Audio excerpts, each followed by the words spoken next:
The BFG Chapter 2. The Snatch. Under the blanket, Sophie waited. After a minute or so, she lifted a corner of the blanket and peeped out. For the second time that night, her blood froze to ice and she wanted to scream. But no sound came out. There at the window, with the curtains pushed aside, was the enormous, long, pale, wrinkly face of the giant person, staring in. The flashing black eyes were fixed on Sophie's bed.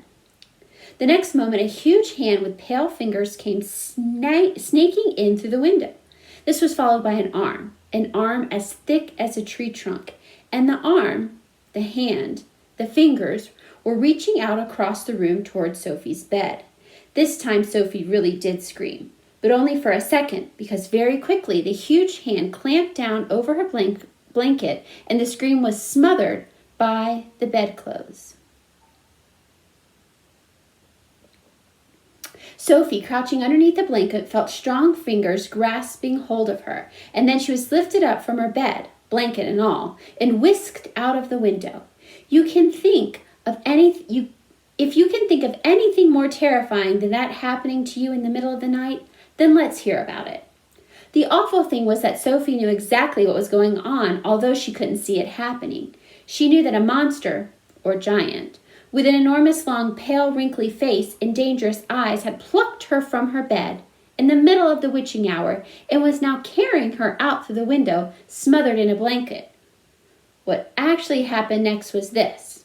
When the giant had got Sophie outside, he arranged the blanket so that he could grasp all the four corners of it at once and in one of his huge hands, with Sophie imprisoned inside. In the other hand, he seized the suitcase and the long trumpet thing, and off he ran.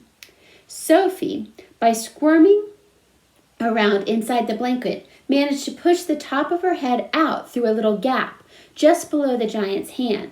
She stared around her. She saw the village houses rushing by on both sides. The giant was sprinting down the high street. He was running so fast his black cloak was streaming out behind him like the wings of a bird. Each stride he took was as long as a tennis court. Out of the village he ran, and soon they were racing across the moonlit fields. The hedges dividing the fields were no problem to the giant. He simply strode over them. A wide river appeared in his path. He crossed it in one flying stride. Sophie crouched in the blanket, peering out. She was being bumped against the giant's leg like a sack of potatoes. Over the fields and hedges and rivers they went. And after a while, a frightening thought came into Sophie's head. The giant is running fast, she told herself, because he's hungry, and he wants to get home as quickly as possible, and then he'll have me for breakfast.